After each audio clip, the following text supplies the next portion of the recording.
नमस्कार विद्यार्थी मित्रांनो, हसरे दुःख या पाठात पुन्हा एकदा तुमचे स्वागत। आज आपण कुमार भारती पाठ्यपुस्तकातील धडा क्रमांक 18 अभ्यासत आहोत आणि या धड्याचा हा सेशन क्रमांक 3 आहे। यापूर्वीच्या भागामध्ये आपण अभ्यासले की लिली हडले म्हणजे चार्ली चॅप्लिनच्या आई यांच्या जीवनामध्ये आलेल्या कलाकारीचा दुःखद दिवस, दुःखद क्षण आपण अभ्यासत आहोत। पाहूया आता त्यांच्या जीवनामध्ये पुढे काय होणार आहे हे आपण प्रत्यक्ष पाठाच्या माध्यमातून अभ्यासून घेऊया। ती मुकाट्याने विंगमध्ये परतली। स्टेज मॅनेजर चार्ली बरोबर तिथेच उभा होता। त्याला काय बोलावे हे समजेना आणि नेमकं काय झालं आहे हे चार्लीलाही समजेना। रडवलेल्या स्वरात लिली हार्लेस म्हणाली, माफ करा, माझा आवाज काही केल्या बाहेर फुटला नाही। मी तरी काय करणार? मी गाण्याचा खूप प्रयत्न करून पाहिला, पूर्वी असं कधी झालं नाही। मॅनेजरला ते माहीत का नव्हतं? आता बघा इथे ती मॅनेजरला आपल्या स्टेजवरील सगळं प्रयत्न सांगत आहे की मी खूप प्रयत्न केला, पण स्टेजवरती काय माझा आवाज स्वर काय बाहेर येतच नव्हता आणि पूर्वी माझ्या बाबतीत असं काही झालं नव्हतं। त्यानंतर मॅनेजर हे एक वाक्य दिलेलं की मॅनेजरला ते माहीत का नव्हतं। तर या पाठीमागचा भाव काय आहे की मॅनेजर तिला म्हणजेच लिलीला खूप आधीपासून ओळखत होता। तिचे अनेक कार्यक्रम त्याने जवळून पाहिलेले होते। कलावंत म्हणून असलेले तिचे मोठेपण त्याला माहीत होते।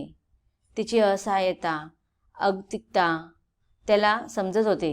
त्यामुळे तिने मॅनेजरजवळ दिलगिरी व्यक्त करण्याची गरज नव्हती।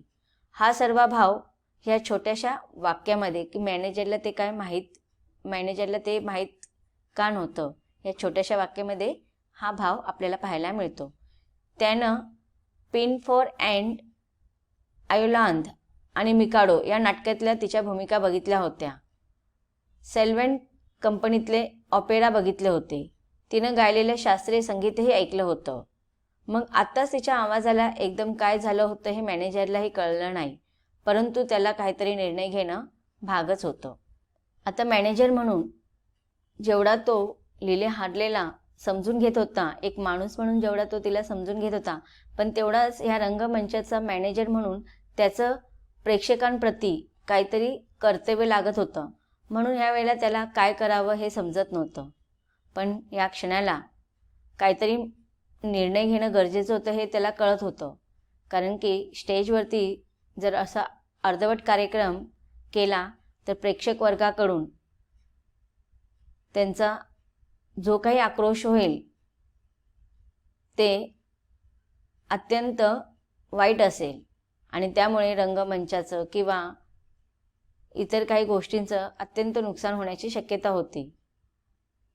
म्हणून तो म्हणतो की काहीतरी निर्णय घेणं भागच होतं। तो म्हणाला, ठीक आहे, तुम्ही थोडी विश्रांती घ्या। थोडा विचार करून मॅनेजर पुढे म्हणाला, पण मॅडम, आपला कार्यक्रम काही झालं तरी पुढे चालूच राहायला हवा, नाहीतर आपली नाचक्की होईल। मॅनेजर फक्त लिलीला एवढंच म्हणाला की आपला अर्धवट राहिलेला कार्यक्रम पूर्ण करायलाच हवा, नाहीतर प्रेक्षक वर्गामध्ये आपली नाचक्की होईल। लिलीनं मॅनेजरकडे उदासवाण्या दृष्टीने बघितलं।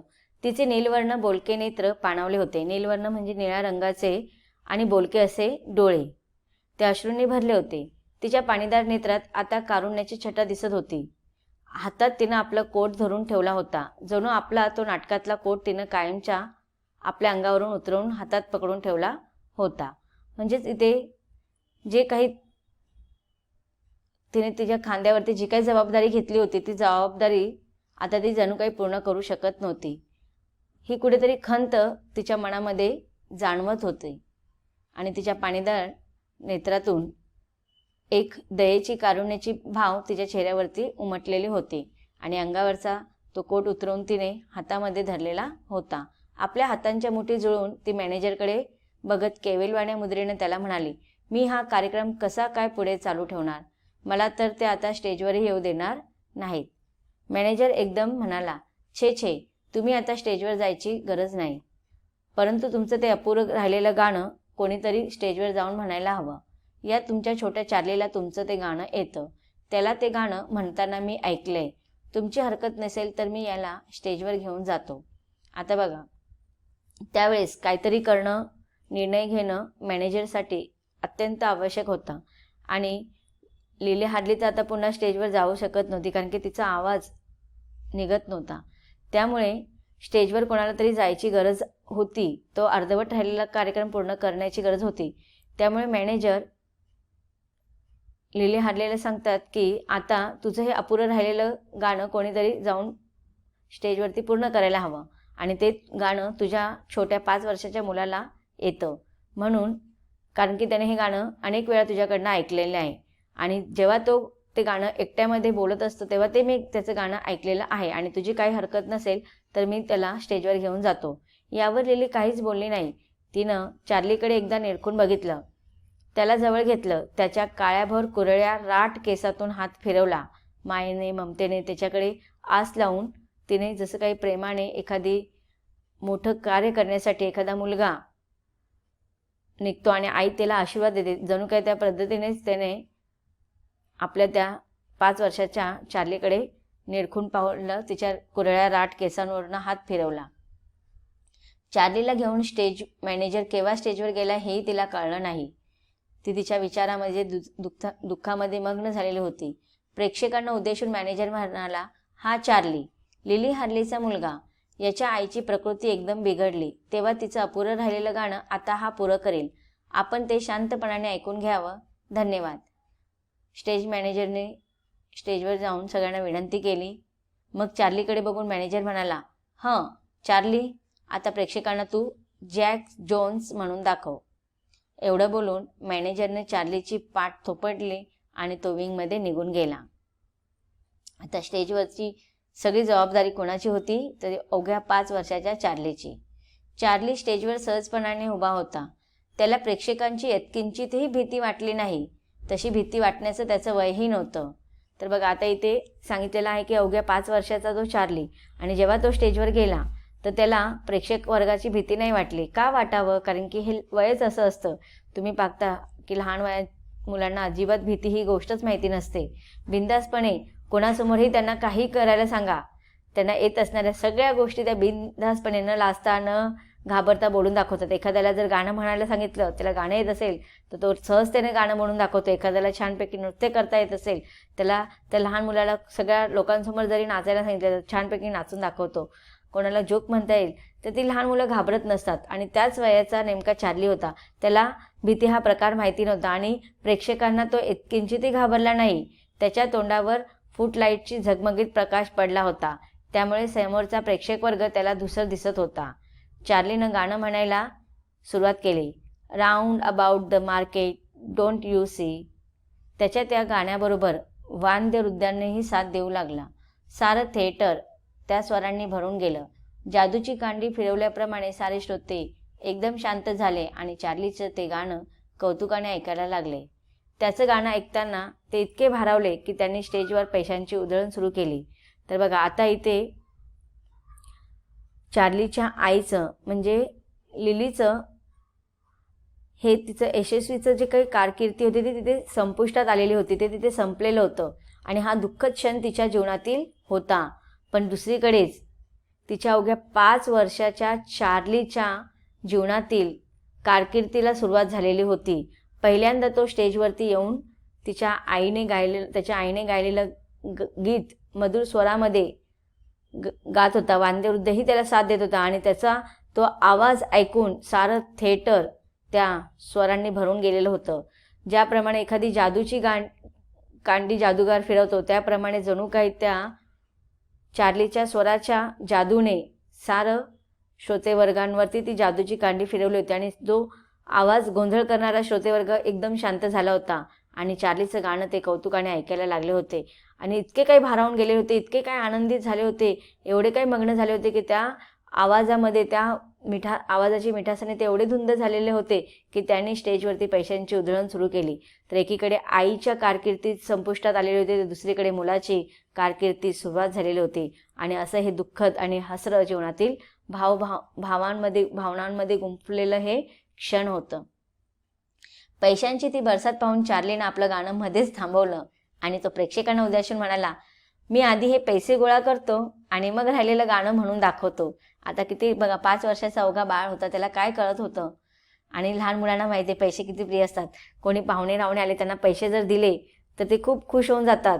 त्यांच्यासाठी मोठी वस्तू वगैरे, लहान वस्तू वगैरे एवढे प्रिय नसते, पण पैसे कोणी दिले का ते आनंदित होऊन जातात. तसेच त्या स्टेजवरती सगळ्या प्रेक्षकांनी जेव्हा पैशांची उधळण केली, त्याने आपलं गाणं मध्येच थांबवलं.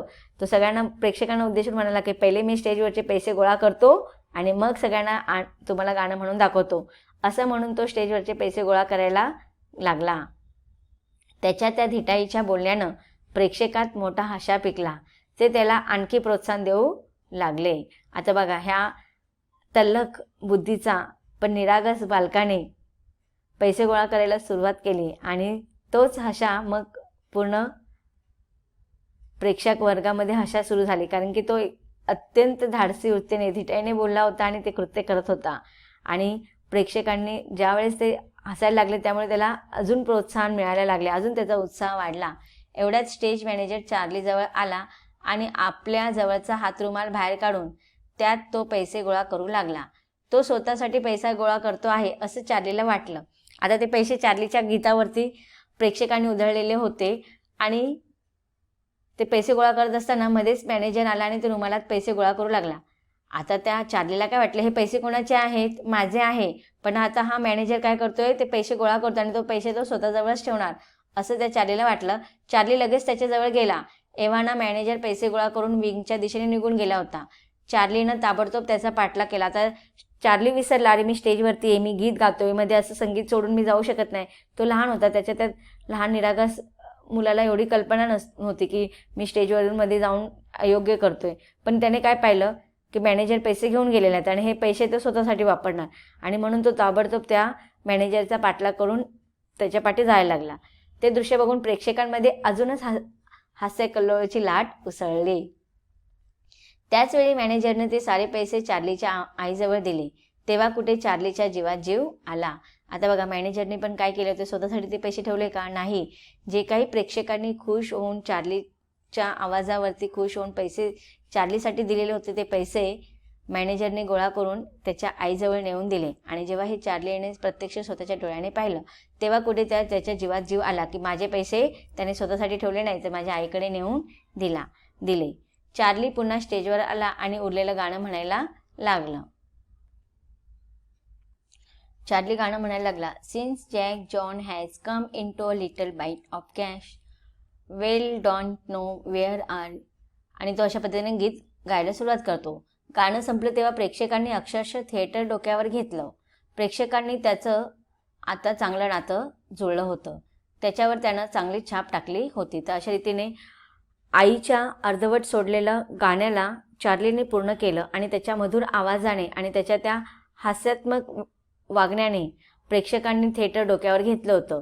आता प्रेक्षकांना त्याचा लळा लागला होता. प्रेक्षकांचं आणि त्याचं छानपैकी नातं जुळलं आणि प्रेक्षकांच्या मनावर चांगलीच चार्लीने छाप टाकलेली होती. गाणं संपल्यावर चार्लीनं प्रेक्षकांना नाचूनही दाखवलं, नकलाही करून दाखवल्या. त्याच्या आई आयरिश मार्च सॉन्ग चांगलं म्हणायची. आपल्या आईचं ते रणगीत म्हणजेच युद्धगीत चालीनं हुबेहूब म्हणून दाखवलं. ते म्हणताना त्यानं अगदी आपल्या आईसारखा आवाज काढला. श्रोत्यांनी त्याच्या आवाजात आवाज मिळवला, तेही त्याच्याबरोबर गाऊ लागले. ते गाणं गाताना त्याच्या आईचा आवाज क्वचित प्रसंगी मधूनच चिरकायचा. ते गाणं गाताना चार्लीनेही तसंच चिरकलेला आवाज काढला. त्या हुबेहूब नकलेमुळे सारे प्रेक्षक ते गाणं गाताना त्याच्या आईचा आवाज क्वचित प्रसंगी मधूनच चिरकायचं. ते गाणं गाताना चार्लीनेही तसाच चिरकलेला आवाज काढला.